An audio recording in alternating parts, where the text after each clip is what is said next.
Bit the bad boy. అసలు ఈ బిట్టుగాడు నిద్ర బిట్టుగాడు కోసం పుట్టిందా? బిట్టుగాడు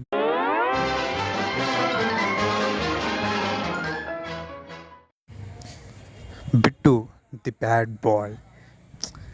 అసలు ఈ బిట్టుగాడు నిద్ర బిట్టుగాడు కోసం పుట్టిందా? బిట్టుగాడు నిద్ర కోసం పుట్టాడా అన్నట్టు అలా నిద్రపోతాడండి. ఎట్లా పడితే అట్లా నిద్రపోతాడు. చక్కగా వచ్చి ఒడిలోకి పడుకుంటాడు, పైన పైన పడుకుంటాడు వచ్చి. అంత చక్కగా నిద్రపోతాడంటే, కానీ నేనేదో ఊరకంటున్నాను కానీ నిద్ర కోసం పుట్టాడా అని కాదండి. చిన్న చిక్ అండి, చాలా చిన్న చిక్ అది. ఇంత రోజులు 20 days 25 days చాలా చిన్న చిక్ అది. కానీ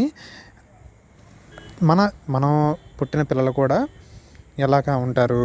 ఫస్ట్ చిన్నగా తింటారు, పడుకుంటారు. ఇదే స్టైల్లో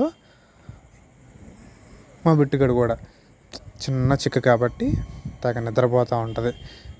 కానీ ఎవరైనా ఇట్లా ప్యారెట్ని పెంచుకోవాలి అనుకుంటే బెస్ట్ ఏంటంటే, మీరు చాలా ఎక్కువ టైం స్పెండ్ చేయాలి దానికి. ఎంత టైం ఎక్కువ స్పెండ్ చేస్తే అది అంత మీరు ట్రస్ట్ బిల్డ్ చేయాలి దానికి.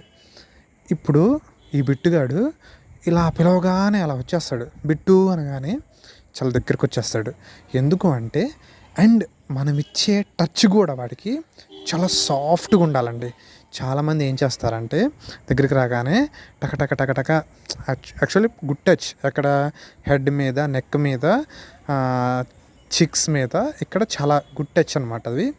కానీ ఆ టచ్ కూడా మనం ఎలా ఇవ్వాలి అంటే చాలా సాఫ్ట్గా ఇవ్వాలండి. ఎంత సాఫ్ట్ అంటే అంత సాఫ్ట్గా ఇస్తూ ఉంటే అంత ట్రైన్ అవుతాడు. అంత మన కోసం పడి చచ్చిపోతాడు అనమాట వాడు. మనం లేకపోతే వాడు అల్లాడిపోతాడు. అంత బాగా ఉంటుందన్నమాట. సో అలాగా నేను బిట్టుగాడిని. అండ్ పడుకుంటున్నప్పుడు కూడా మీరు హార్డ్గా టచ్ చేయమాకండి. ఎంత సాఫ్ట్గా టచ్ చేసి అంత హాయిగా నిద్రపోతారు. మనం దాన్ని పట్టుకున్నామా లేదా అన్నట్లుగా జస్ట్ అలా టచ్ చేస్తూ చాలా సాఫ్ట్గా దానికి హాయిగా అనిపించిద్ది. ఇప్పుడు మనకు ఆ టచ్ అసలు పట్టుకున్నామా లేదా అనిపించిద్ది. బట్ దాని సైజుకి, దాని ఇదికి మనం పట్టుకుంటే దానికి చాలా హాయిగా అనిపించిద్ది. చాలా సాఫ్ట్గా పట్టనట్టు టచ్ అయినట్టుగా పెట్టండి చెయ్యి. అది చాలా కూల్గా, చాలా హ్యాపీగా ఫీల్ అయ్యిద్ది. చాలా హాయిగా నిద్రపోయి